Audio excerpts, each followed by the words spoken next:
एक समय की बात है। एक छोटे से गांव में तीन अच्छे दोस्त रहते थे। राजू, सीमा और मीना।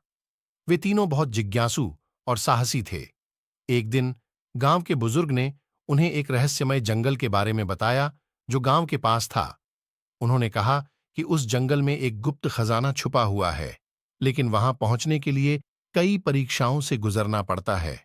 राजू, सीमा और मीना ने तय किया कि वे उस खजाने की खोज करेंगे। अगले दिन वे सभी जंगल की ओर निकल पड़े।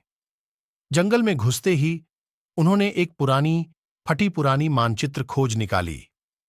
मानचित्र में खजाने तक पहुंचने का रास्ता दिखाया गया था, लेकिन बीच बीच में कई चुनौतियां आई थीं। पहली चुनौती एक गहरी खाई थी, जिसे पार करना मुश्किल था, लेकिन मीना ने सुझाया कि वे लता और पेड़ों की शाखाओं का इस्तेमाल करके पुल बना सकते हैं। सभी ने मिलकर मेहनत की और पुल बनाकर खाई को पार किया। दूसरी चुनौती एक अंधेरी गुफा थी, जहां कई जानवर रहते थे। राजू ने सुझाया कि वे अपने साथ लाए हुए टॉर्च का इस्तेमाल करें। उन्होंने टॉर्च जलाकर गुफा में प्रवेश किया और धीरे धीरे आगे बढ़े। कुछ ही समय में वे गुफा पार कर गए। तीसरी और अंतिम चुनौती थी एक विशाल पहेली, जिसे हल किए बिना खजाने तक पहुंचना असंभव था। पहेली में लिखा था, वह चीज क्या है जो दिन में सोती है और रात में जागती है? सीमा ने तुरंत समझा और जवाब दिया, तारा। पहेली हल होते ही उनके सामने एक बड़ा सा दरवाजा खुल गया।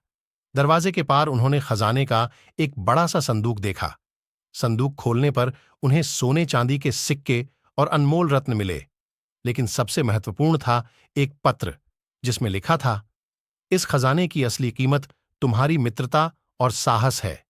यह खजाना तुम्हें सिखाने के लिए था कि सच्ची दौलत मिलजुल कर समझदारी से काम करने में है। राजू, सीमा और मीना ने समझा कि खजाने से भी ज्यादा मूल्यवान उनकी मित्रता और साहस है।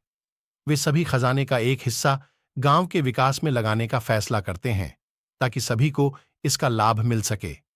इस कहानी से हमें यह सीखने को मिलता है कि सच्ची दौलत केवल भौतिक वस्तुओं में नहीं, बल्कि हमारी मित्रता, समझदारी और सहयोग में है।